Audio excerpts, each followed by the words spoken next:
fingers and toes right now are cold. Hi everybody, welcome back to Colin Does Stuff. I've got another bike video for you today. I'm here again with my Surly Straggler, and as you can see, the fall colors are really dwindling, but I still have another video for you, and this one is on 5 tips for winter commuting. Let's get into it. When I say winter commuting, I am going to be talking about my kind of winter commuting, which may be very different from your type. For me, it's mostly riding in the rain. Some days we get frost, like we're starting to see now in the mornings when it's really clear like this. Other days, cloudy, rainy, standard Pacific Northwest weather. We'll probably get snow. We usually get it a couple times a year, but a lot of it is pretty much just riding the rain with, some really frosty, cold days interspersed. First tip for winter commuting is to adjust your risk tolerance. Winter is not necessarily the time of year where I think it makes sense to take risks of a greater magnitude as you're riding. Now you may be wondering, okay, what risks are you taking as you're biking to work? If you are familiar with biking to work, that might seem like a silly question because I think it's pretty obvious there are inherent risks, and it's up to you to decide, which ones you take or what magnitude of risk you choose to take in any given situation. I'm talking about things like not braking as much, going down certain hills maybe that you have to corner after. In the winter, the landscape that you're riding on is probably different than it is in the summer. For me, this means a lot of wet leaves on the ground. It means wet roads in general. It could mean frosty roads, less visibility because you're riding in the early hours. They're not early hours, it might be same hours, but you don't get as much daylight. I find that in the winter, I am taking fewer risks. There's a couple sections on my commute where I know that if I could let off the brakes the whole time going down a hill through a section. It's great. I get to conserve speed for going up the next hill. However, if the road is just that much more slippery or if there's some wet leaves on the ground, it makes sense to just be a little more careful in the winter for me. That's something I have kind of learned because I've had a number of crashes. The number isn't very high. The time I think that it is most important to adjust your risk tolerance, or at least to be really aware of the temperature, is when you're getting your first overnight freezes. To give an example, I was commuting and it was in the fall and we had some frost overnight. I didn't register that, so on my typical commute, as I was going down a hill with a corner at the bottom of it, there happened to be some water on the road because it's fall, there's dew, there's rain maybe from a previous day, but this time it was a little icy. And I slipped and I crashed, but it was totally fine. I was fine. But it was a great reminder that the first, couple days you're getting into some overnight freezes, be really aware of the roads. And if you have water on them from days before, go slow, don't brake in corners, things like that. Adjusting your risk tolerance, something to keep in mind, especially as you get into the winter. Just kind of a time to unfortunately go slower, but you have the summer to go super fast and have great visibility and have clear roads without leaves and branches, so you can have that to look forward to if you do a lot of commuting by bike. Next one, and again this applies to my winter, but I think it probably applies to many places where you're commuting in the winter, is to get full coverage fenders if you can. Obviously all of this, some of it is cost dependent, so do whatever's in your means, but if you can, full coverage fenders make such a big difference because it means that you don't really have to worry about whatever is on the ground getting onto you. You only have to worry about what's coming from above, like rain or snow. Full coverage fenders keep your bike cleaner, they keep you cleaner, and I think they would just make you a much happier commuter because you don't have a bunch of goop on your back or in your bottom bracket area. When I say full coverage, it's very self-explanatory. The fenders have full coverage of your wheels and tires.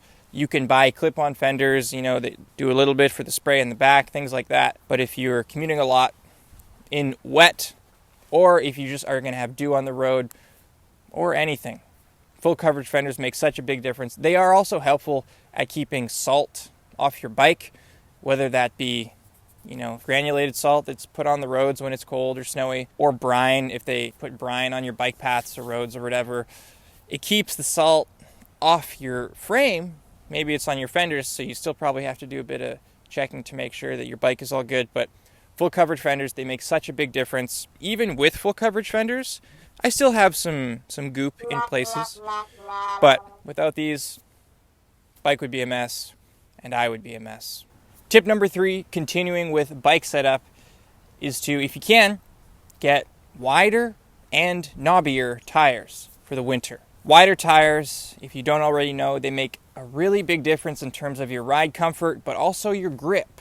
The tread pattern, of course, helps with this, but wider tires in general, you have more surface area contacting the road, you have more grip, more ability to absorb bumps, and in the winter when there could be more debris on the road, like leaves, branches, snow, could be whatever, wider tires make your ride that much more comfortable, but they also give you more confidence to go over these bumps and things like that. Currently, for this winter, I'm running these Ultra Dynamico Rosé race tires in a width of 42, basically, 42 millimeters approximately.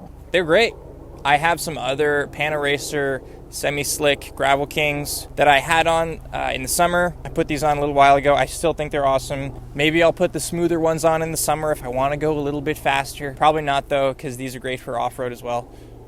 That was tip number 3. 4? I think it was tip number 4. This one is a little bit specific to me. Maybe. I don't know if this will apply to you, but I find that when I'm biking in colder weather, the most important parts of my body to keep warm are my fingers and my toes. And I don't do a great job of this, but thankfully my commute isn't too long, so I can usually warm up once I get to work. My legs, my upper body, my head, whatever, all that's fine. I eventually warm up, especially once I start going uphill. But if my hands, my fingers, and my toes are cold for the whole ride, I'm generally really looking forward to getting home or getting to work because I'm just not enjoying it that much. Keep yourself happy so that you enjoy the ride and don't hate it. Keeping those extremities warm makes such a big difference to your overall enjoyment of the ride. So do what you need to do to keep those fingers and toes warm. My fingers and toes right now are cold. That's just the way it is. Tip number 5, final one for commuting in the winter, is to take care of your bike and monitor your bike. It's a time when the most wear and tear can happen on your components that wear out.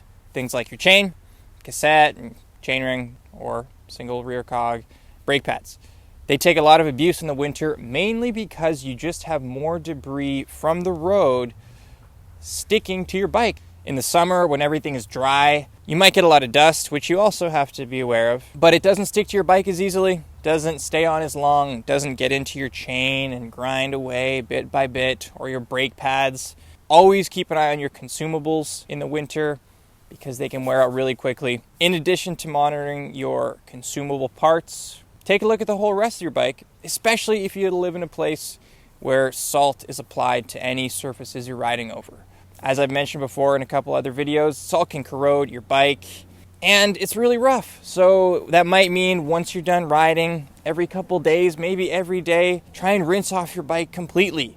I'm going to show some shots of this bike. I haven't cleaned it in like a week of riding, and in that week I've been riding on roads that have been brined, and there's probably been a couple sections where we've had some granulated salt thrown on, and you can see I do have some little salt areas on my bike despite having full coverage fenders. I didn't mention this before. Keep an eye on your bearings, hub bearings, bottom bracket bearings, headset bearings.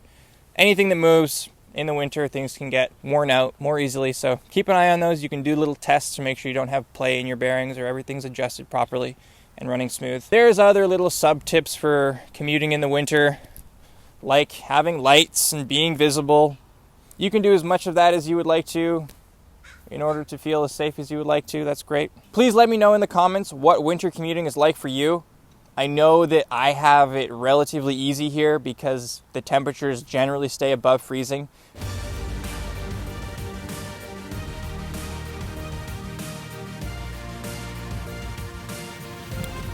Oh yes, first wipe. Once things go below freezing, it's really just a whole different level. So thankfully I don't have to deal with that too much. Thanks for watching Colin Does Stuff. If you liked this video, give it a like, subscribe, comment, do whatever you want to. Again, thanks for watching. See you in the next one.